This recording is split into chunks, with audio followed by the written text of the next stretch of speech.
गणेशाय नमः। श्री सीतारामचंद्राभ्याम नमः। श्रीमद् वाल्मीकि रामायण महात्म्यम अध्याय 1।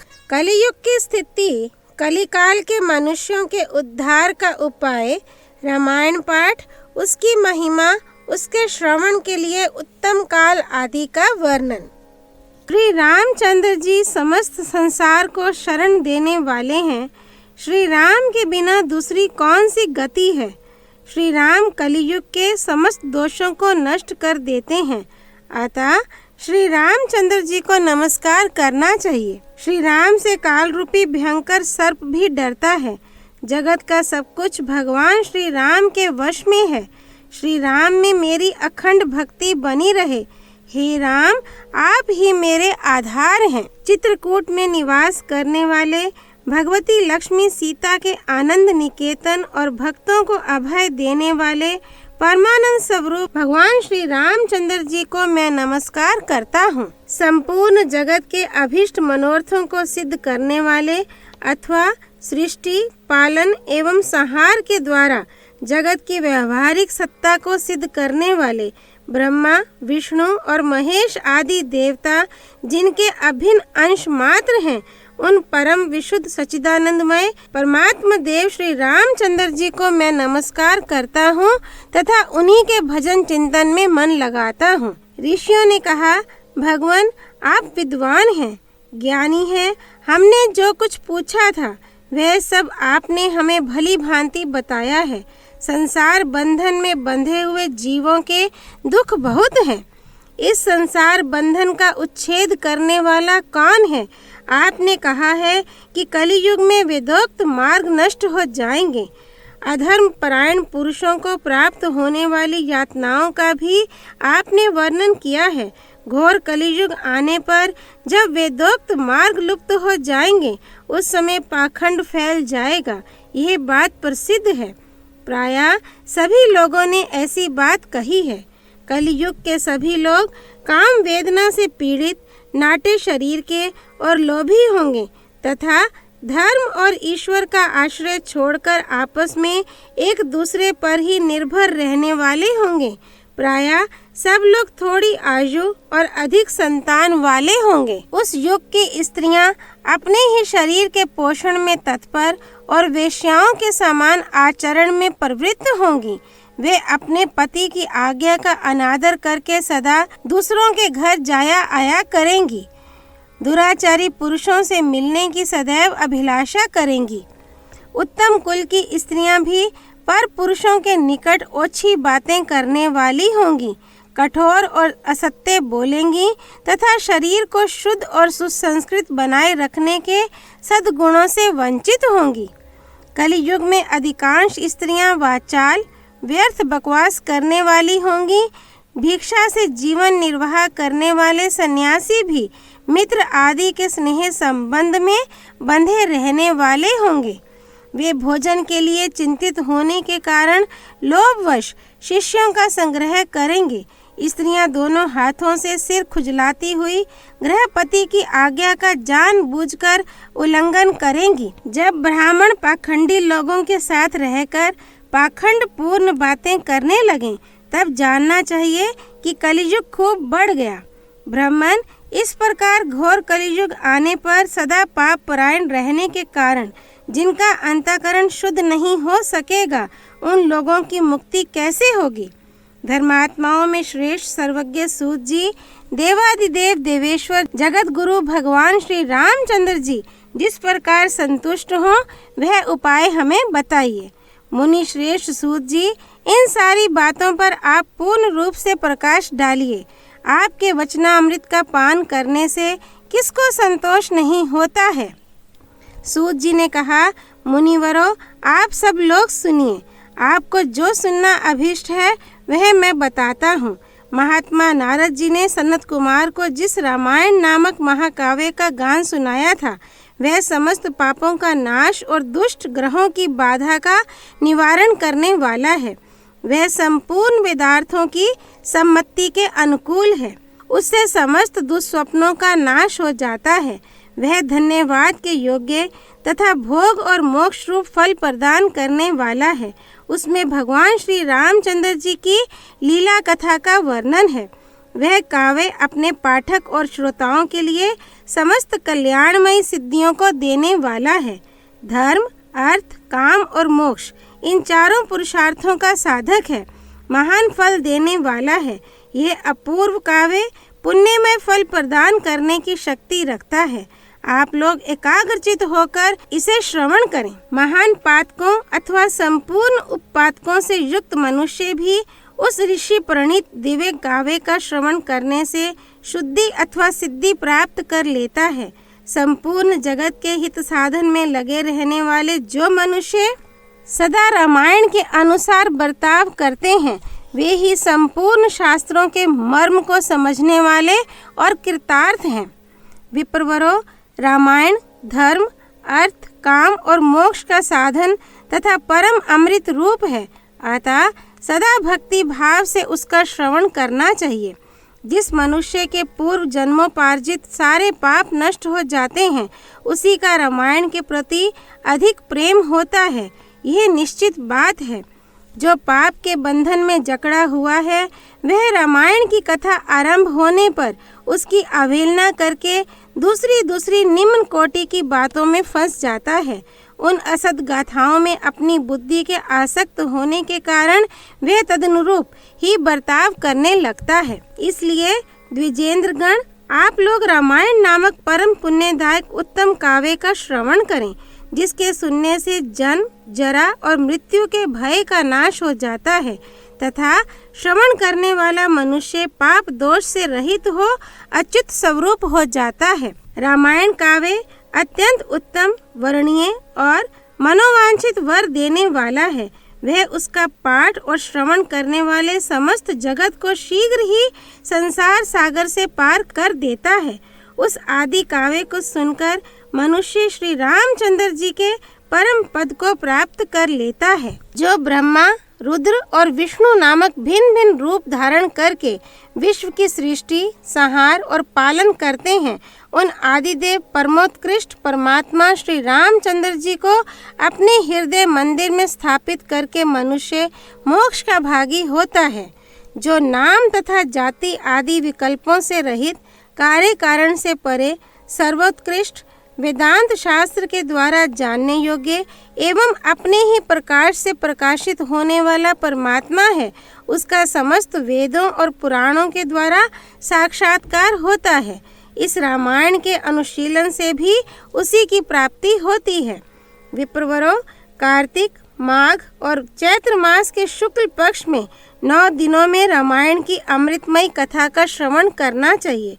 जो इस प्रकार श्री रामचंद्र जी के मंगलमय चरित्र का श्रवण करता है, वह इस लोक और परलोक में भी अपनी समस्त उत्तम कामनाओं को प्राप्त कर लेता है। वह सब पापों से मुक्त हो अपनी 21 पीढ़ियों के साथ श्री रामचंद्र जी के उस परम धाम में चला जाता है, जहाँ जाकर मनुष्य को कभी शोक नहीं करना पड़ता है। चैत्र, माघ और कार्तिक के शुक्ल पक्ष में परम पुण्य में रामायण कथा का नवहन पारायण करना चाहिए तथा 9 दिनों तक इसे प्रयत्न पूर्वक सुनना चाहिए। रामायण आदि काव्य है। ये स्वर्ग और मोक्ष देने वाला है। अतः संपूर्ण धर्मों से रहित घोर कलियुग आने पर 9 दिनों में रामायण की अमृतमयी कथा को श्रवण करना चाहिए। ब्राह्मणों, जो लोग भयंकर कलिकाल में श्री राम नाम का आश्रय लेते हैं, वे ही कृतार्थ होते हैं। कलियुग उन्हें बाधा नहीं पहुंचाता। जिस घर में प्रतिदिन रामायण की कथा होती है, वह तीर्थ रूप हो जाता है। वहां जाने से दुष्टों के पापों का नाश होता है। तपोधनों, इस शरीर में तभी तक पाप रहते हैं जब तक मनुष्य श्री रामायण कथा का भली भांति श्रवण नहीं करता। संसार में श्री रामायण की कथा परम दुर्लभ ही है। जब करोड़ों जन्मों के पुण्यों का उदय होता है, तभी उसकी प्राप्ति होती है। श्रेष्ठ ब्राह्मणों, कार्तिक, माघ और चैत्र के शुक्ल पक्ष में रामायण के श्रवण मात्र से राक्षस भावापन सौदास भी शाप मुक्त हो गए थे। सौदास ने महर्षि गौतम के शाप से राक्षस शरीर प्राप्त किया था, वे रामायण के प्रभाव से ही पुनः उस शाप से छुटकारा पा सके थे। जो पुरुष श्री रामचंद्र जी की भक्ति का आश्रय ले प्रेम पूर्वक इस कथा का श्रवण करता है, वह बड़े बड़े पापों तथा पातक आदि से मुक्त हो जाता है। श्री स्कंद पुराण के उत्तरखंड में नारद सनत कुमार संवाद के अंतर्गत रामायण महात्म्य विषयक कल्प का अनुकीर्तन नामक प्रथम अध्याय पूरा हुआ। अध्याय 2 नारद सनत कुमार संवाद। सुदास या सोमदत्त नामक ब्राह्मण को राक्षसत्व की प्राप्ति तथा रामायण कथा श्रवण द्वारा उससे उद्धार। ऋषियों ने पूछा, महामुने, देव ऋषि नारद मुनि ने सनत कुमार जी से रामायण संबंधी संपूर्ण धर्मों का किस प्रकार वर्णन किया था? उन दोनों ब्रह्मवादी महात्माओं का किस क्षेत्र में मिलन हुआ था? तात वे दोनों कहाँ ठहरे थे? नारद जी ने उनसे जो कुछ कहा था वह सब आप हम लोगों को बताइए। सूत जी ने कहा, मुनिवरों, सनकादि महात्मा भगवान ब्रह्मा जी के पुत्र माने गए हैं। उनमें ममता और अहंकार का तो नाम भी नहीं है। वे सब के सब ऊर्ध्वरेता नैष्ठिक ब्रह्मचारी हैं। मैं आप लोगों से उनके नाम बताता हूँ, सुनिए। सनक, सनंदन, सनत कुमार और सनातन, ये चारों सनकादि माने गए हैं। वे भगवान विष्णु के भक्त और महात्मा हैं। सदा ब्रह्म के चिंतन में लगे रहते हैं। बड़े सत्यवादी हैं। सहस्त्रों सूर्यों के समान तेजस्वी एवं मोक्ष के अभिलाषी हैं। एक दिन वे महातेजस्वी ब्रह्मपुत्र सनकादि ब्रह्मा जी की सभा देखने के लिए मेरु पर्वत के शिखर पर गए। वहाँ भगवान विष्णु के चरणों से प्रकट हुई परम पुण्यमयी गंगा नदी, जिन्हें सीता भी कहते हैं, बह रही थी। उनका दर्शन करके वे तेजस्वी महात्मा उनके जल में स्नान करने को उद्यत हुए। ब्राह्मणों, इतने में ही देव ऋषि नारद मुनि भगवान के नारायण आदि नामों का उच्चारण करते हुए वहां आ पहुँचे। वे नारायण, अच्युत, अनंत, वासुदेव, जनार्दन, यज्ञेश, यज्ञ पुरुष, राम, विष्णु, आपको नमस्कार है। इस प्रकार भगवान नाम का उच्चारण करके संपूर्ण जगत को पवित्र बनाते और एकमात्र लोक पावनी गंगा की स्तुति करते हुए वहां आए। उन्हें आते देख महातेजस्वी सनकादि मुनियों ने उनकी यथोचित पूजा की तथा नारद जी ने भी उन मुनियों को मस्तक झुकाया। तदनंतर वहां मुनियों की सभा में सनत कुमार जी ने भगवान नारायण के परम भक्त मुनिवर नारद से इस प्रकार कहा। सनत कुमार बोले, महाप्राज्ञ नारद जी, आप समस्त मुनीश्वरों में सर्वज्ञ हैं, सदा श्री हरि की भक्ति में तत्पर रहते हैं, अतः आपसे बढ़कर दूसरा कोई नहीं है।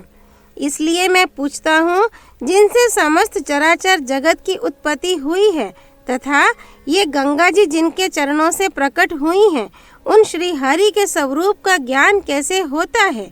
यदि आपकी हम लोगों पर कृपा हो तो हमारे इस प्रश्न का यथार्थ रूप से विवेचन कीजिए। नारद जी ने कहा, जो पर से भी परतर हैं, उन परम देव श्री राम को नमस्कार है, जिनका निवास स्थान परम धाम उत्कृष्ट से भी उत्कृष्ट है तथा जो सगुण और निर्गुण रूप हैं, उन श्री राम को मेरा नमस्कार है। ज्ञान अज्ञान, धर्म अधर्म तथा विद्या और अविद्या, ये सब जिनके अपने ही स्वरूप हैं तथा जो सबके आत्म रूप हैं, उन आप परमेश्वर को नमस्कार है।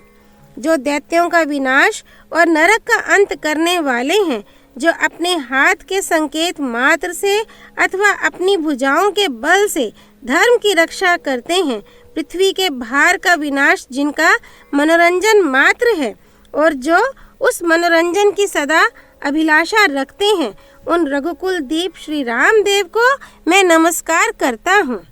जो एक होकर भी 4 स्वरूपों में अवतीर्ण होते हैं, जिन्होंने वानरों को साथ लेकर राक्षस सेना का संहार किया है, उन दशरथ नंदन श्री रामचंद्र जी का मैं भजन करता हूँ। भगवान श्री राम के ऐसे ऐसे अनेक चरित्र हैं जिनके नाम करोड़ों वर्षों में भी नहीं गिनाए जा सकते हैं, जिनके नाम की महिमा का मन्नु और मुनीश्वर भी पार नहीं पा सकते। वहाँ मेरे जैसे शुद्र जीव की पहुँच कैसे हो सकती है, जिनके नाम के स्मरण मात्र से बड़े बड़े पातकी भी पावन बन जाते हैं। उन परमात्मा का स्तवन मेरे जैसा तुच्छ बुद्धि वाला प्राणी कैसे कर सकता है। जो द्विज घोर कलयुग में रामायण कथा का आश्रय लेते हैं वे ही कृतकृत्य हैं, उनके लिए तुम्हें सदा नमस्कार करना चाहिए।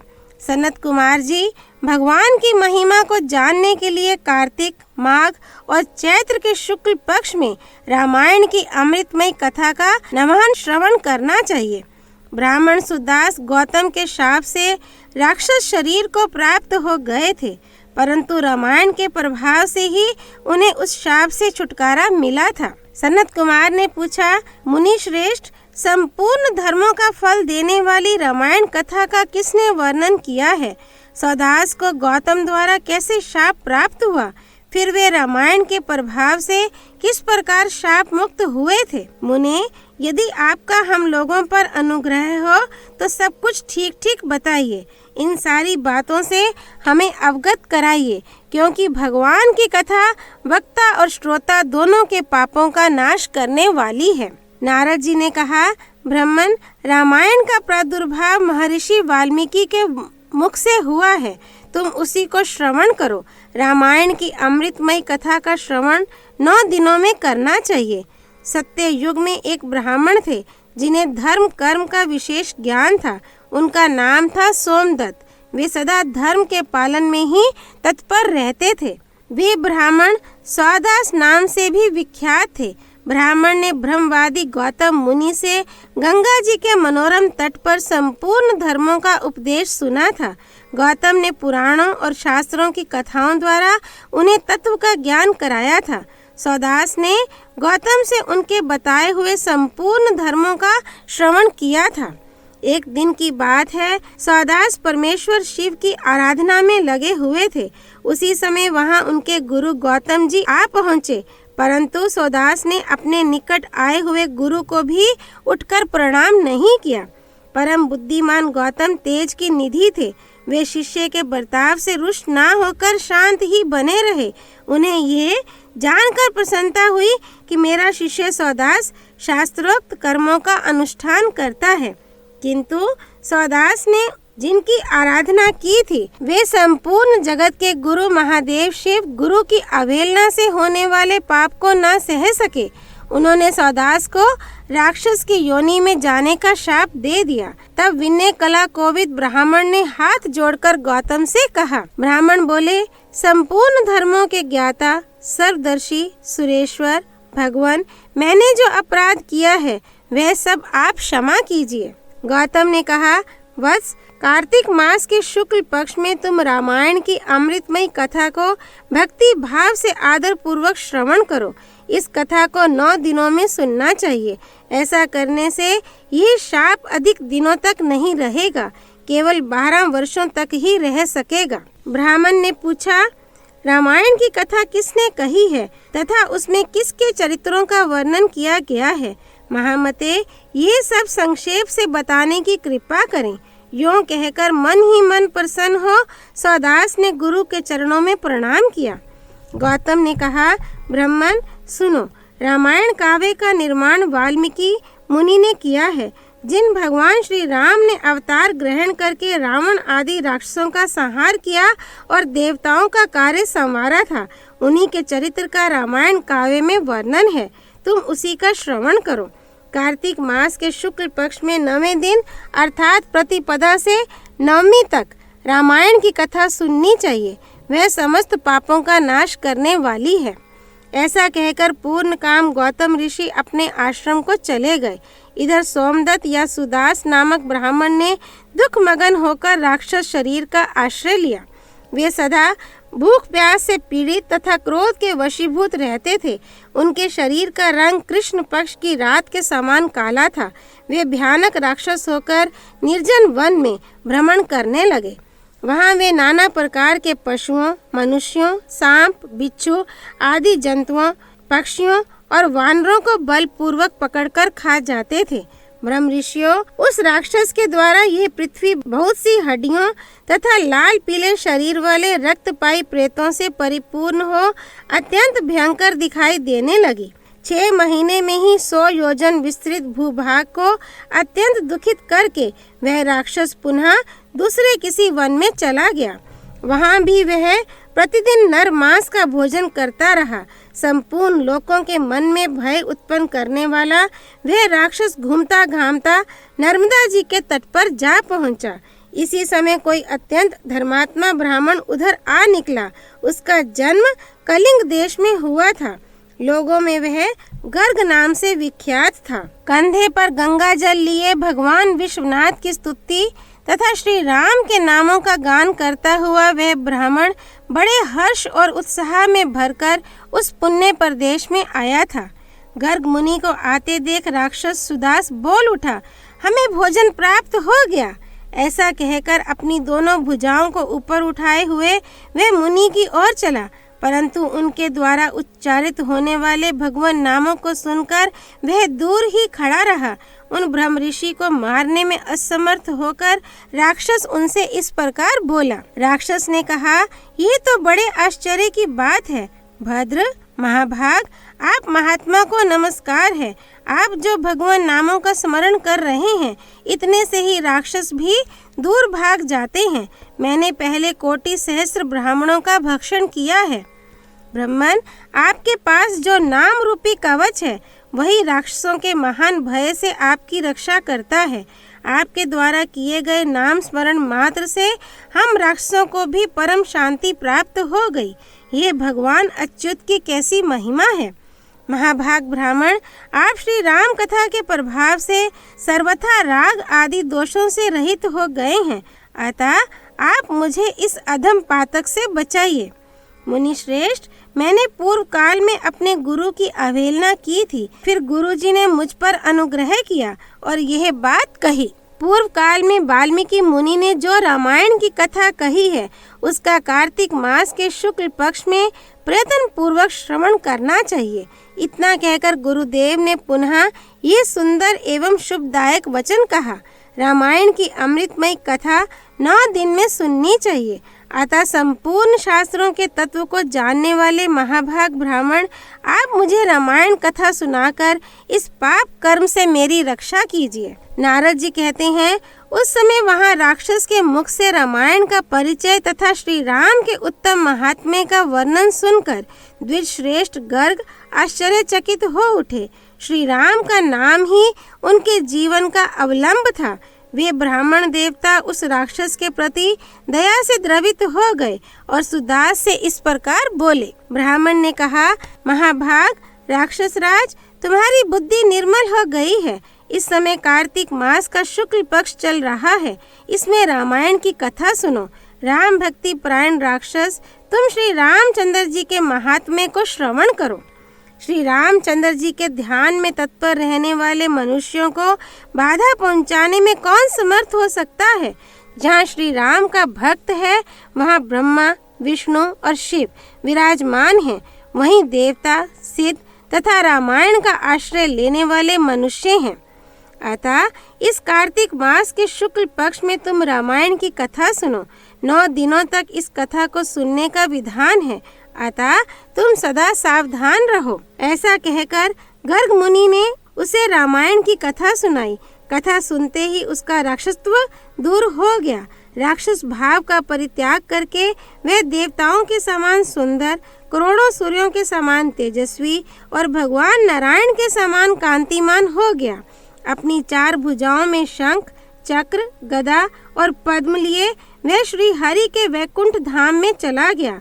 ब्राह्मण गर्ग मुनि की भूरी भूरी प्रशंसा करता हुआ वह भगवान के उत्तम धाम में जा पहुंचा। नारद जी कहते हैं, विप्रवरों, अतः आप लोग भी रामायण की अमृतमयी कथा सुनिए। इसके श्रवण की सदा ही महिमा है, किंतु कार्तिक मास में विशेष बताई गई है। रामायण के नाम का स्मरण करने से ही मनुष्य करोड़ों महापातकों तथा समस्त पापों से मुक्त हो परम गति को प्राप्त होता है। मनुष्य रामायण इस नाम का जब एक बार भी उच्चारण करता है तभी वह समस्त पापों से मुक्त हो जाता है और अंत में भगवान विष्णु के लोक में चला जाता है। जो मनुष्य सदा भक्ति भाव से रामायण कथा को पढ़ते और सुनते हैं उन्हें गंगा स्नान की अपेक्षा 100 गुना पुण्य फल प्राप्त होता है। श्री स्कंद पुराण के उत्तरखंड में नारद सनत कुमार संवाद के अंतर्गत वाल्मीकि रामायण महात्म्य के प्रसंग में राक्षस का उद्धार नामक दूसरा अध्याय पूरा हुआ। अध्याय 3 माघ मास में रामायण श्रवण का फल, राजा सुमति और सत्यवती के पूर्व जन्म का इतिहास। सनत कुमार ने कहा, ब्रह्म ऋषि नारद जी, आपने यह अद्भुत इतिहास सुनाया है। अब रामायण के महात्म्य का पुनः विस्तार पूर्वक वर्णन कीजिए। आपने कार्तिक मास में रामायण के श्रवण की महिमा बताई, अब कृपा पूर्वक दूसरे मास का महात्म्य बताइए। मुने, आपके वचनामृत से किसको संतोष नहीं होगा। नारद जी ने कहा, महात्माओं, आप सब लोग निश्चय ही बड़े भाग्यशाली और कृतकृत्य हैं, इसमें संशय नहीं है, क्योंकि आप भक्ति भाव से भगवान श्री राम की महिमा सुनने के लिए उद्यत हुए हैं। ब्रह्मवादी मुनियों ने भगवान श्री राम के महात्म्य का श्रवण पुण्यात्मा पुरुषों के लिए परम दुर्लभ बताया है। महर्षियों, अब आप लोग एक विचित्र पुरातन इतिहास सुनिए जो समस्त पापों का निवारण और संपूर्ण रोगों का विनाश करने वाला है। पूर्व काल की बात है, द्वापर में सुमति नाम से प्रसिद्ध एक राजा हो गए हैं। उनका जन्म चंद्रवंश में हुआ था। वे श्री संपन्न और 7 द्वीपों के एकमात्र सम्राट थे। उनका मन सदा धर्म में ही लगा रहता था। वे सत्यवादी तथा सब प्रकार की संपत्तियों से सुशोभित थे। सदा श्री राम कथा के सेवन और श्री राम की ही समाराधना में संलग्न रहते थे। श्री राम की पूजा अर्चा में लगे रहने वाले भक्तों की वे सदा सेवा करते थे। उनमें अहंकार का नाम भी नहीं था। वे पूज्य पुरुषों के पूजन में तत्पर रहने वाले समदर्शी तथा सद्गुण संपन्न थे। राजा सुमति समस्त प्राणियों के हितैषी, शांत, कृतज्ञ और यशस्वी थे। उनकी परम सौभाग्यशालिनी पत्नी भी समस्त शुभ लक्षणों से सुशोभित थी। उसका नाम सत्यवती था। वह पतिव्रता थी। पति में ही उसके प्राण बसते थे। वे दोनों पति पत्नी सदा रामायण के ही पढ़ने और सुनने में संलग्न रहते थे। सदा अन्न का दान करते और प्रतिदिन जल दान में प्रवृत्त रहते थे। उन्होंने असंख्य पोखरों, बगीचों और बावड़ियों का निर्माण कराया था। महाभाग राजा सुमति भी सदा रामायण के ही अनुशीलन में लगे रहते थे। वे भक्ति भाव से भावित हो रामायण को ही बांचते अथवा सुनते थे। इस प्रकार वे धर्मज्ञ नरेश सदा श्री राम की आराधना में ही तत्पर रहते थे। उनकी प्यारी पत्नी सत्यवती भी ऐसी ही थी। देवता भी उन दोनों दंपति की सदा भूरी भूरी प्रशंसा करते थे। एक दिन उन त्रिभुवन विख्यात धर्मात्मा राजा रानी को देखने के लिए विभांडक मुनि अपने बहुत से शिष्यों के साथ वहां आए। मुनिवर विभांडक को आया देख राजा सुमति को बड़ा सुख मिला। वे पूजा की विस्तृत सामग्री साथ ले पत्नी सहित उनकी अगवानी के लिए गए। जब मुनि का अतिथि सत्कार संपन्न हो गया और वे शांत भाव से आसन पर विराजमान हो गए, उस समय अपने आसन पर बैठे हुए भूपाल ने मुनि से हाथ जोड़कर कहा। राजा बोले, भगवान, आज आपके शुभागमन से मैं कृतार्थ हो गया, क्योंकि श्रेष्ठ पुरुष संतों के आगमन को सुखदायक बताकर उसकी प्रशंसा करते हैं। जहाँ महापुरुषों का प्रेम होता है वहाँ सारी संपत्तियाँ अपने आप उपस्थित हो जाती हैं। वहाँ तेज, कीर्ति, धन और पुत्र सभी वस्तुएं उपलब्ध होती हैं, ऐसा विद्वान पुरुषों का कथन है। मुने, प्रभो, जहाँ संत महात्मा बड़ी भारी कृपा करते हैं वहाँ प्रतिदिन कल्याणमय साधनों की वृद्धि होती है। ब्राह्मण जो अपने मस्तक पर ब्राह्मणों का चरणोदक धारण करता है, उस पुण्यात्मा पुरुष ने सब तीर्थों में स्नान कर लिया, इसमें संशय नहीं है। शांत स्वरूप महर्षि, मेरे पुत्र, पत्नी तथा सारी संपत्ति आपके चरणों में समर्पित है। आज्ञा दीजिए, हम आपकी क्या सेवा करें। ऐसी बातें कहते हुए राजा सुमति की ओर देखकर मुनीश्वर विभांडक बड़े प्रसन्न हुए और उन्होंने अपने हाथ से राजा का स्पर्श करते हुए कहा। ऋषि बोले, राजन, तुमने जो कुछ कहा है वह सब तुम्हारे कुल के अनुरूप है। जो इस प्रकार विनय से झुक जाते हैं वे सब लोग परम कल्याण के भागी होते हैं। भूपाल, तुम सन्मार्ग पर चलने वाले हो, मैं तुम पर बहुत प्रसन्न हूँ। महाभाग, तुम्हारा कल्याण हो। मैं तुमसे जो कुछ पूछता हूँ उसे बताओ। यद्यपि भगवान श्री हरि को संतुष्ट करने वाले बहुत से पुराण भी थे जिनका तुम पाठ कर सकते थे, तथापि इस माघ मास में सब प्रकार से प्रयत्नशील होकर तुम जो रामायण के ही पारायण में लगे हुए हो तथा तुम्हारी ये साध्वी पत्नी भी सदा जो श्री राम की ही आराधना में रत रहती है, इसका क्या कारण है? ये वृत्तांत यथावत रूप से मुझे बताओ। राजा ने कहा, भगवान सुनिए, आप जो कुछ पूछते हैं वह सब मैं बता रहा हूँ। मुने, हम दोनों का चरित्र संपूर्ण जगत के लिए आश्चर्यजनक है। साधु शिरोमणे, पूर्व जन्म में मैं मालती नामक शूद्र था। सदा कुमार्ग पर ही चलता और सब लोगों के अहित साधन में ही संलग्न रहता था। दूसरों की चुगली खाने वाला, धर्मद्रोही, देवता संबंधी द्रव्य का अपहरण करने वाला, महापातकियों के संसर्ग में रहने वाला था। मैं देव संपत्ति से ही जीविका चलाता था। गौ हत्या, ब्राह्मण हत्या और चोरी करना यही अपना धंधा था। मैं सदा दूसरे प्राणियों की हिंसा में ही लगा रहता था। प्रतिदिन दूसरों से कठोर बातें बोलता, पाप करता और वेश्याओं में आसक्त रहता था। इस प्रकार कुछ काल तक घर में रहा। फिर बड़े लोगों की आज्ञा का उल्लंघन करने के कारण मेरे सभी भाई बंधुओं ने मुझे त्याग दिया और मैं दुखी होकर वन में चला आया। वहाँ प्रतिदिन मृगों का मांस खाकर रहता था और कांटे आदि बिछाकर लोगों के आने जाने का मार्ग अवरुद्ध कर देता था। इस तरह अकेला बहुत दुख भोगता हुआ मैं उस निर्जन वन में रहने लगा। एक दिन की बात है, मैं भूखा प्यासा, थका मांदा, निद्रा से झूमता हुआ एक निर्जन वन में आया। वहाँ देव योग से वशिष्ठ जी के आश्रम पर मेरी दृष्टि पड़ी। उस आश्रम के निकट एक विशाल सरोवर था जिसमें हंस और कारंडव आदि जल पक्षी छा रहे थे। मुनीश्वर, वह सरोवर चारों ओर से वन्य पुष्प समूहों द्वारा आच्छादित था। वहाँ जाकर मैंने पानी पिया और उसके तट पर बैठकर अपनी थकावट दूर की। फिर कुछ वृक्षों की जड़ें उखाड़कर उनके द्वारा अपनी भूख बुझाई। वशिष्ठ के उस आश्रम के पास ही मैं निवास करने लगा। टूटी फूटी स्फटिक शिलाओं को जोड़कर मैंने वहाँ दीवार खड़ी की। फिर पत्तों, तिनकों और काष्ठों द्वारा एक सुंदर घर बना लिया। उसी घर में रहकर मैं व्याधों की वृत्ति का आश्रय ले नाना प्रकार के मृगों को मारकर उन्हीं के द्वारा 20 वर्षों तक अपनी जीविका चलाता रहा। तदनंतर मेरी ये साध्वी पत्नी वहाँ मेरे पास आई। पूर्व जन्म में इनका नाम काली था।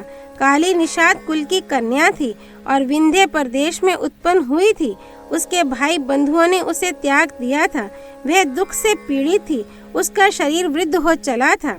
ब्राह्मण, वह भूख प्यास से शिथिल हो गई थी और इस सोच में पड़ी थी कि भोजन का कार्य कैसे चलेगा।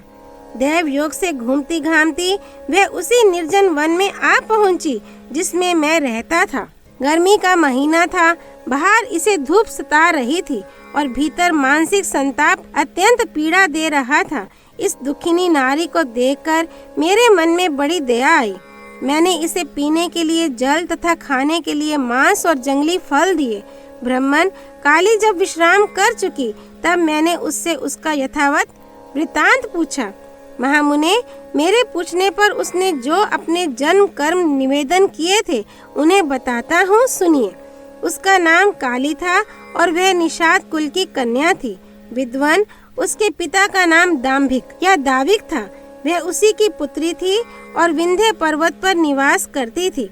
सदा दूसरों का धन चुराना और चुगली खाना ही उसका काम था।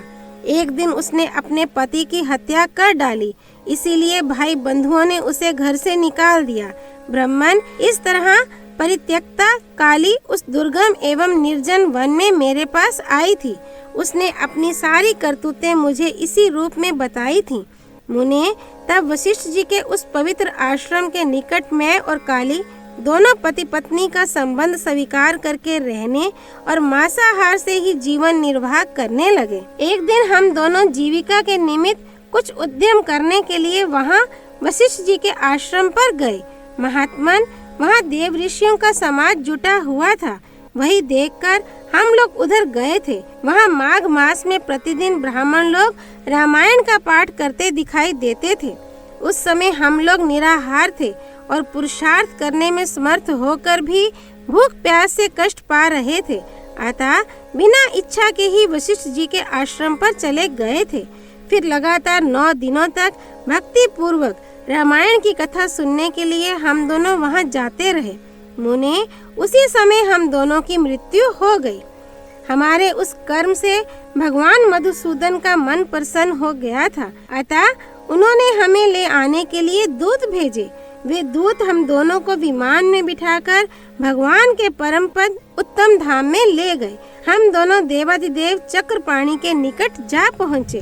वहाँ हमने जितने समय तक बड़े बड़े भोग भोगे थे वह बता रहे हैं। सुनिए, कोटि सहस्त्र और कोटि शत युगों तक श्री राम धाम में निवास करके हम लोग ब्रह्मलोक में आए। वहाँ भी उतने ही समय तक रहकर हम इंद्रलोक में आ गए। मुनि श्रेष्ठ, इंद्रलोक में भी उतने ही काल तक परम उत्तम भोग भोगने के पश्चात हम कर्मशः इस पृथ्वी पर आए हैं। यहाँ भी रामायण के प्रसाद से हमें अतुल संपत्ति प्राप्त हुई है। मुने, अनिच्छा से रामायण का श्रवण करने पर भी हमें ऐसा फल प्राप्त हुआ है। धर्मात्मन, यदि 9 दिनों तक भक्ति भाव से रामायण की अमृतमयी कथा सुनी जाए तो वह जन्म, जरा और मृत्यु का नाश करने वाली होती है। विप्रवर, सुनिए, विवश होकर भी जो कर्म किया जाता है वह रामायण के प्रसाद से परम महान फल प्रदान करता है। नारद जी कहते हैं, ये सब सुनकर मुनीश्वर विभांडक राजा सुमति का अभिनंदन करके अपने तपोवन को चले गए। विप्रवरो, अतः आप लोग देवाधिदेव चक्रपाणी भगवान श्री हरि की कथा सुनिए। रामायण कथा कामधेनु के समान अभिष्ट फल देने वाली बताई गई है। माघ मास के शुक्ल पक्ष में प्रयत्न पूर्वक रामायण की नवान कथा सुननी चाहिए। वह संपूर्ण धर्मों का फल प्रदान करने वाली है। यह पवित्र आख्यान समस्त पापों का नाश करने वाला है। जो इसे बांचता अथवा सुनता है वह भगवान श्री राम का भक्त होता है।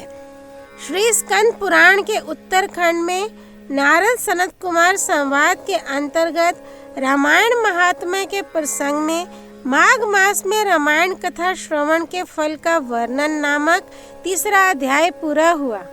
अध्याय 4, चैत्र मास में रामायण के पठन और श्रवण का महात्म्य। कलिक नामक व्याध और उत्तंक मुनि की कथा। नारद जी कहते हैं, महर्षियों, अब मैं रामायण के पाठ और श्रवण के लिए उपयोगी दूसरे मास का वर्णन करता हूँ।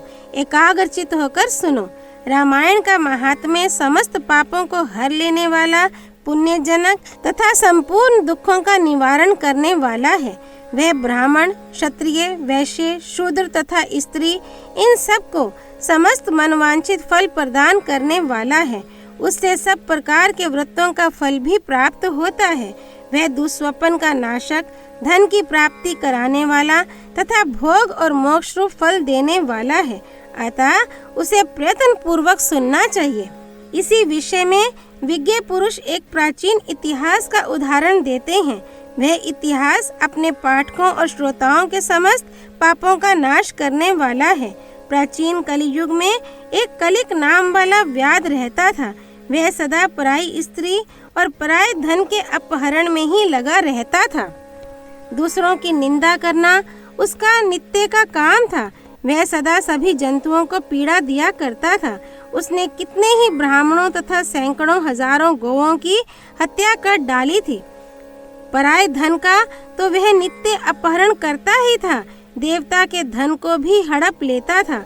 उसने अपने जीवन में अनेक बड़े बड़े पाप किए थे। उसके पापों की गणना करोड़ों वर्षों में भी नहीं की जा सकती थी। एक समय वह महापापी व्याध, जो जीव जंतुओं के लिए यमराज के समान भयंकर था, सौवीर नगर में गया। वह नगर सब प्रकार के वैभव से संपन्न, वस्त्राभूषणों से विभूषित, युक्तियों द्वारा सुशोभित, स्वच्छ जल वाले सरोवरों से अलंकृत तथा भांति भांति की दुकानों से सुसज्जित था। देवनगर के समान उसकी शोभा हो रही थी। व्याध उस नगर में गया। सौवीर नगर के उपवन में भगवान केशव का बड़ा सुंदर मंदिर था, जो सोने के अनेकानेक कलशों से ढका हुआ था। उसे देखकर व्याध को बड़ी प्रसन्नता हुई। उसने यह निश्चय कर लिया कि मैं यहाँ से बहुत सा सुवर्ण चुरा कर ले चलूंगा। ऐसा निश्चय करके वह चोरी पर लट्टू रहने वाला व्याध श्री राम के मंदिर में गया। वहाँ उसने शांत, तत्वार्थ वेता और भगवान की आराधना में तत्पर उत्तंक मुनि का दर्शन किया, जो तपस्या की निधि थे। वे अकेले ही रहते थे। उनके हृदय में सबके प्रति दया भरी थी। वे सब ओर से निष्प्रिय थे। उनके मन में केवल भगवान के ध्यान का ही लोभ बना रहता था। उन्हें वहां उपस्थित देख व्याध ने उनको चोरी में विघ्न डालने वाला समझा।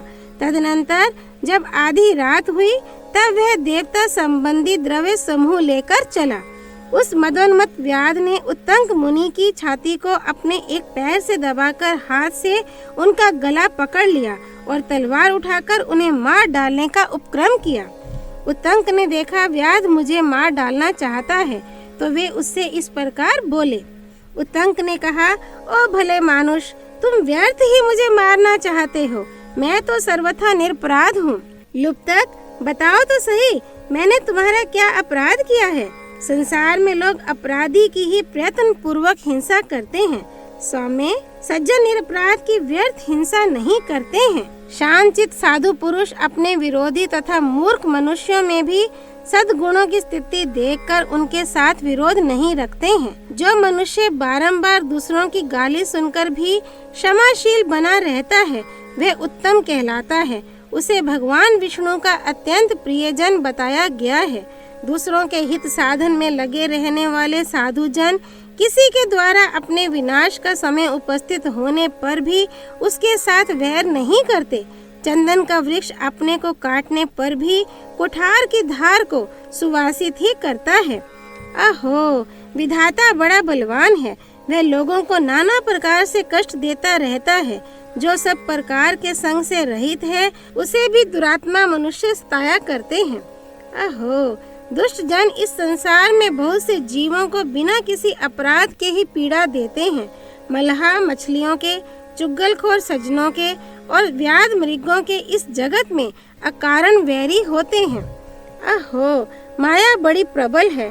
ये संपूर्ण जगत को मोह में डाल देती है तथा स्त्री, पुत्र और मित्र आदि के द्वारा सबको सब प्रकार के दुखों से संयुक्त कर देती है।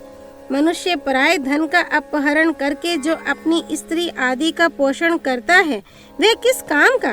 क्योंकि अंत में उन सबको छोड़कर वह अकेला ही परलोक की राह लेता है। मेरी माता, मेरे पिता, मेरी पत्नी, मेरे पुत्र तथा मेरा यह घर बार, इस प्रकार ममता व्यर्थ ही प्राणियों को कष्ट देती रहती है।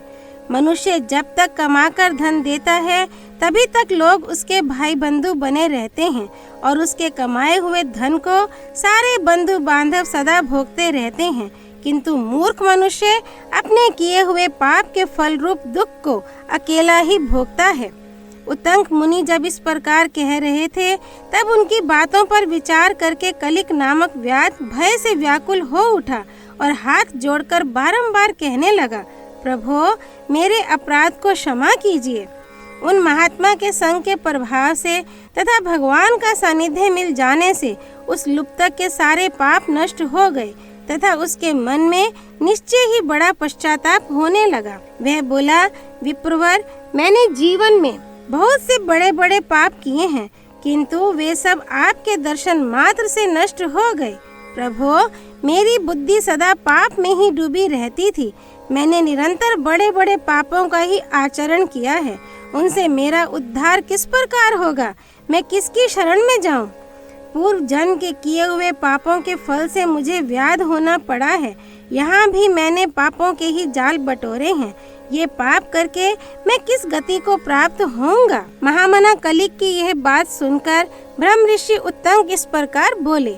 उत्तंक ने कहा, महामते व्याध, तुम धन्य हो। तुम्हारी बुद्धि बड़ी निर्मल और उज्जवल है, क्योंकि तुम संसार संबंधी दुखों के नाश का उपाय जानना चाहते हो। चैत्र मास के शुक्ल पक्ष में तुम्हें भक्ति भाव से आदर पूर्वक रामायण की नवह कथा सुननी चाहिए। उसके श्रवण मात्र से मनुष्य समस्त पापों से छुटकारा पा जाता है। उस समय कलिक व्याध के सारे पाप नष्ट हो गए। वह रामायण की कथा सुनकर तत्काल मृत्यु को प्राप्त हो गया। व्याध को धरती पर पड़ा हुआ देख दयालु उत्तंक मुनि बड़े विस्मित हुए। फिर उन्होंने भगवान कमलापति का स्तवन किया। रामायण की कथा सुनकर निष्पाप हुआ व्याध दिव्य विमान पर आरूढ़ हो उत्तंक मुनि से इस प्रकार बोला, विद्वान, आपके प्रसाद से मैं महापातकों के संकट से मुक्त हो गया, अतः मैं आपके चरणों में प्रणाम करता हूँ। मैंने जो किया है मेरे उस अपराध को आप क्षमा कीजिए। सूत जी कहते हैं, ऐसा कहकर कलिक ने मुनि श्रेष्ठ उत्तंक पर देव कुसुमों की वर्षा की और 3 बार उनकी परिक्रमा करके उन्हें बारंबार नमस्कार किया। तत्पश्चात अप्सराओं से भरे हुए संपूर्ण मनोवांछित भोगों से संपन्न विमान पर आरूढ़ हो वह श्री हरि के परम धाम में जा पहुंचा। अतः विप्रवरों, आप सब लोग रामायण की कथा सुने। चैत्र मास के शुक्ल पक्ष में प्रयत्न पूर्वक रामायण की अमृतमयी कथा का नवह पारायण अवश्य सुनना चाहिए। इसलिए रामायण सभी ऋतुओं में हितकारक है। इसके द्वारा भगवान की पूजा करने वाला पुरुष मन से जो जो चाहता है उसे निस्संदेह प्राप्त कर लेता है। सनत कुमार, तुमने जो रामायण का महात्म्य पूछा था वह सब मैंने बता दिया। अब और क्या सुनना चाहते हो? श्री स्कंद पुराण के उत्तरखंड में नारद सनत कुमार संवाद के अंतर्गत रामायण महात्म्य के प्रसंग में चैत्र मास में रामायण सुनने के फल का वर्णन नामक चौथा अध्याय पूरा हुआ। अध्याय 5 रामायण के नवह श्रवण की विधि, महिमा तथा फल का वर्णन। सूत जी कहते हैं, रामायण का यह महात्म्य सुनकर मुनीश्वर सनत कुमार बहुत प्रसन्न हुए। उन्होंने मुनि श्रेष्ठ नारद जी से पुनः जिज्ञासा की। सनत कुमार बोले, मुनीश्वर, आपने रामायण का महात्म्य कहा, अब मैं उसकी विधि सुनना चाहता हूँ। महाभाग मुने, आप तत्वार्थ ज्ञान में कुशल हैं, अतः अत्यंत कृपा पूर्वक इस विषय को यथार्थ रूप से बताएं। नारद जी ने कहा, महर्षियों, तुम लोग एकाग्रचित होकर रामायण की वह विधि सुनो जो संपूर्ण लोकों में विख्यात है। वह स्वर्ग तथा मोक्ष संपत्ति की वृद्धि करने वाली है। मैं रामायण कथा श्रवण का विधान बता रहा हूँ, तुम सब लोग उसे सुनो। रामायण कथा का अनुष्ठान करने वाले वक्ता एवं श्रोता को भक्ति भाव से भावित होकर उस विधान का पालन करना चाहिए। उस विधि का पालन करने से करोड़ों पाप नष्ट हो जाते हैं। चैत्र, माघ तथा कार्तिक मास के शुक्ल पक्ष की पंचमी तिथि को कथा आरंभ करनी चाहिए। पहले स्वस्ति वाचन करके फिर यह संकल्प करें कि हम 9 दिनों तक रामायण की अमृतमयी कथा सुनेंगे। फिर भगवान से प्रार्थना करें, श्री राम, आज से प्रतिदिन मैं आपकी अमृतमयी कथा सुनूंगा। यह आपके कृपा प्रसाद से परिपूर्ण हो। नित्य प्रति अप्पा मार्ग की शाखा से दंत शुद्धि करके राम भक्ति में तत्पर हो विधि पूर्वक स्नान करे। अपनी इंद्रियों को संयम में रखकर भाई बंधुओं के साथ स्वयं कथा सुने। पहले अपने कुलाचार के अनुसार दंत धावन पूर्वक स्नान करके श्वेत वस्त्र धारण करे और शुद्ध हो घर आकर मौन भाव से दोनों पैर धोने के पश्चात आचमन करके भगवान नारायण का स्मरण करे। फिर प्रतिदिन देव पूजन करके संकल्प पूर्वक भक्ति भाव से रामायण ग्रंथ की पूजा करे। प्रति पुरुष आवाहन, आसन, गंध, पुष्प आदि के द्वारा ओम नमो नारायणाय इस मंत्र से भक्ति पारायण होकर पूजन करे। संपूर्ण पापों की निवृत्ति के लिए अपनी शक्ति के अनुसार 1, 2 या 3 बार प्रयत्न पूर्वक होम करे। इस प्रकार जो मन और इंद्रियों को संयम में रखकर रामायण की विधि का अनुष्ठान करता है वह भगवान विष्णु के धाम में जाता है, जहाँ से लौटकर वह फिर इस संसार में नहीं आता। जो रामायण संबंधी व्रत को धारण करने वाला तथा धर्मात्मा है, वह श्रेष्ठ पुरुष चांडाल अथवा पतित मनुष्य का वस्त्र और अन्न से भी सत्कार ना करे। जो नास्तिक, धर्म मर्यादा को तोड़ने वाले, पर निंदक और चुगलखोर हैं, उनका रामायण व्रतधारी पुरुष वाणी मात्र से भी आदर ना करे। जो पति के जीवित रहते ही पर पुरुष के समागम से माता द्वारा उत्पन्न किया जाता है, उस जारज पुत्र को कुंड कहते हैं। ऐसे कुंड के यहाँ जो भोजन करता है, जो गीत गाकर जीविका चलाता है, देवता पर चढ़ी हुई वस्तु का उपभोग करने वाले मनुष्य का अन्न खाता है, वैद्य है, लोगों की मिथ्या प्रशंसा में कविता लिखता है, देवताओं तथा ब्राह्मणों का विरोध करता है, पराये अन्न का लोभी है और पर स्त्री में आसक्त रहता है, ऐसे मनुष्य का भी रामायण व्रती पुरुष वाणी मात्र से भी आदर ना करे। इस प्रकार दोषों से दूर एवं शुद्ध होकर जितेंद्रिय एवं सबके हित में तत्पर रहते हुए जो रामायण का आश्रय लेता है, वह परम सिद्धि को प्राप्त होता है। गंगा के समान तीर्थ, माता के तुल्य गुरु, भगवान विष्णु के सदृश देवता तथा रामायण से बढ़कर कोई उत्तम वस्तु नहीं है।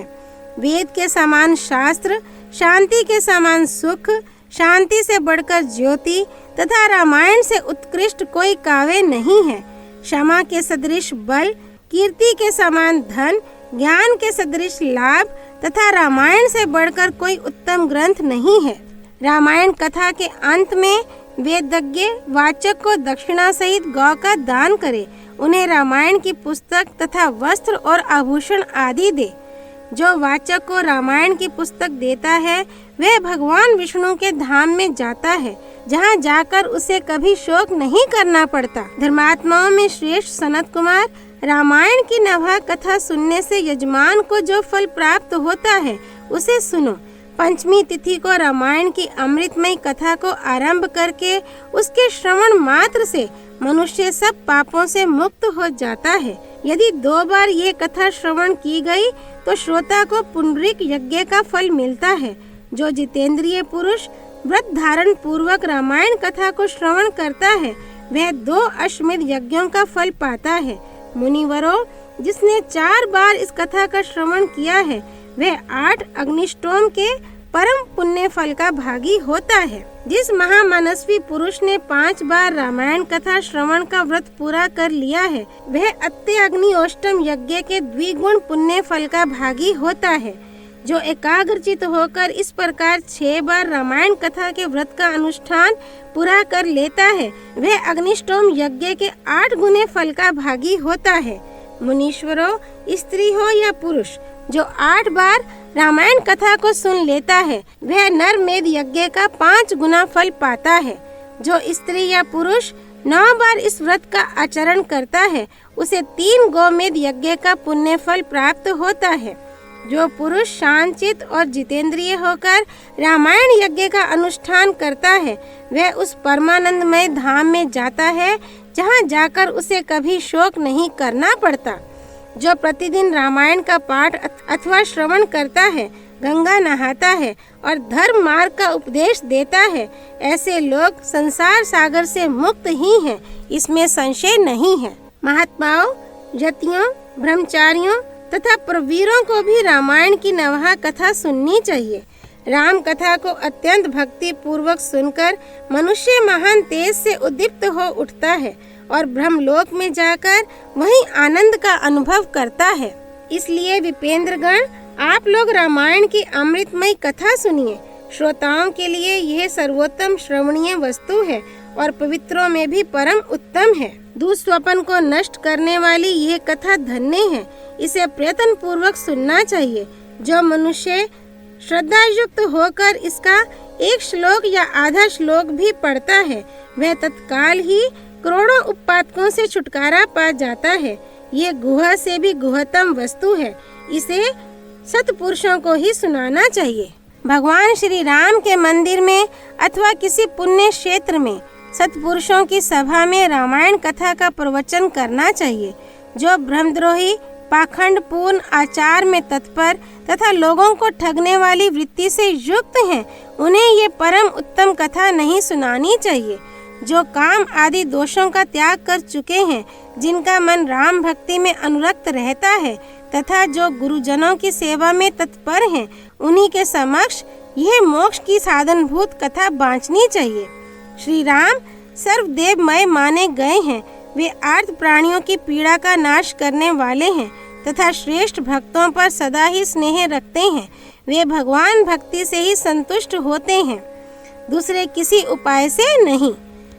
मनुष्य विवश होकर भी उनके नाम का कीर्तन अथवा स्मरण कर लेने पर समस्त पातकों से मुक्त हो परम पद का भागी होता है।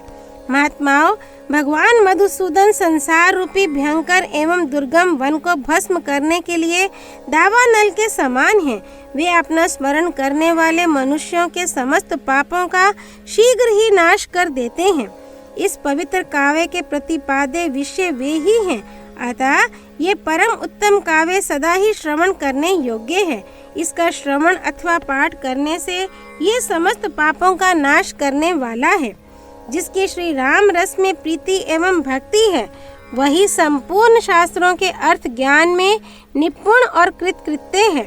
ब्राह्मणों, उसकी उपार्जित की हुई तपस्या पवित्र, सत्य और सफल है, क्योंकि राम रस में प्रीति हुए बिना रामायण के अर्थ श्रवण में प्रेम नहीं होता है। जो द्विज इस भयंकर कली काल में रामायण तथा श्री राम नाम का सहारा लेते हैं, वे ही कृतकृत्य हैं। रामायण की इस अमृतमय कथा का नवहा श्रवण करना चाहिए। जो महात्मा ऐसा करते हैं, वे कृतज्ञ हैं। उन्हें प्रतिदिन मेरा बारंबार नमस्कार है। श्री राम का नाम, केवल श्री राम नाम ही मेरा जीवन है। कलयुग में और किसी उपाय से जीवों की सद्गति नहीं होती। सूत जी कहते हैं, महात्मा नारद जी के द्वारा इस प्रकार ज्ञानोपदेश पाकर सनत कुमार जी को तत्काल ही परमानंद की प्राप्ति हो गई। अतः विप्रवरो, तुम सब लोग रामायण की अमृतमय कथा सुनो। रामायण को 9 दिनों में ही सुनना चाहिए। ऐसा करने वाला समस्त पापों से मुक्त हो जाता है। विजोतमो, इस महान काव्य को सुनकर जो वाचक की पूजा करता है, उस पर लक्ष्मी सहित भगवान विष्णु प्रसन्न होते हैं। विप्रेंद्र गण, वाचक के प्रसन्न होने पर ब्रह्मा, विष्णु और महादेव जी प्रसन्न हो जाते हैं। इस विषय में कोई अन्यथा विचार नहीं करना चाहिए। रामायण के वाचक को अपने वैभव के अनुसार गौ, वस्त्र, सुवर्ण तथा रामायण की पुस्तक आदि वस्तुएं देनी चाहिए। उस दान का पुण्य फल बता रहा हूँ, आप लोग एकाग्रचित होकर सुने। उस दाता को ग्रह तथा भूत वेताल आदि कभी बाधा नहीं पहुँचाते। श्री राम चरित्र का श्रवण करने पर श्रोता के संपूर्ण श्रेय की वृद्धि होती है।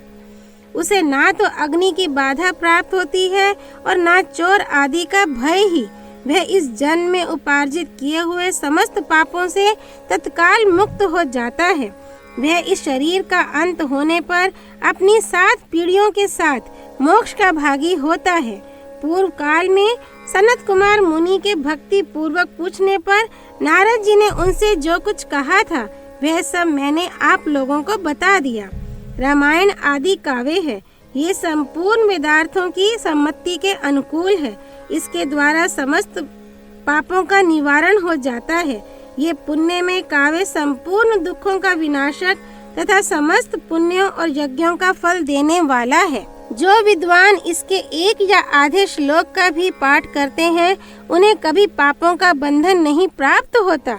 श्री राम को समर्पित किया हुआ यह पुण्य काव्य संपूर्ण कामनाओं को देने वाला है। जो लोग भक्ति पूर्वक इसे सुनते और समझते हैं, उनको प्राप्त होने वाले पुण्य फल का वर्णन सुनो। वे लोग 100 जन्मों में उपार्जित किए हुए पापों से तत्काल मुक्त हो अपनी हजारों पीढ़ियों के साथ परम पद को प्राप्त होते हैं। जो प्रतिदिन श्री राम का कीर्तन सुनते हैं, उनके लिए तीर्थ सेवन, गोदान, तपस्या तथा यज्ञों की क्या आवश्यकता है। चैत्र, माघ तथा कार्तिक में रामायण की अमृतमय कथा का नवहा पारायण सुनना चाहिए। रामायण श्री रामचंद्र जी की प्रसन्नता प्राप्त कराने वाला, श्री राम भक्ति को बढ़ाने वाला, समस्त पापों का विनाशक तथा सभी संपत्तियों की वृद्धि करने वाला है। जो एकाग्रचित होकर रामायण को सुनता अथवा पढ़ता है वह सब पापों से मुक्त हो भगवान विष्णु के लोक में जाता है। श्री स्कंद पुराण के उत्तरखंड में श्री नारद सनत कुमार संवाद के अंतर्गत रामायण महात्म्य के प्रसंग में फल का वर्णन नामक 5वां अध्याय पूरा हुआ। श्रीमद् वाल्मीकि रामायण महात्म्य संपूर्ण। देवादिदेव चक्रपाणि भगवान श्री हरि की जय। सियापति रामचंद्र की जय। राम भक्त श्री हनुमान जी की जय। राम जन्मभूमि अयोध्यापुरी धाम की जय। सरयू नदी की जय। माँ गौरीपति भगवान शिव शंकर की जय। श्रीमद् वाल्मीकि रामायण की जय। महर्षि वाल्मीकि मुनि की जय। श्री हरि अर्पणमस्तु।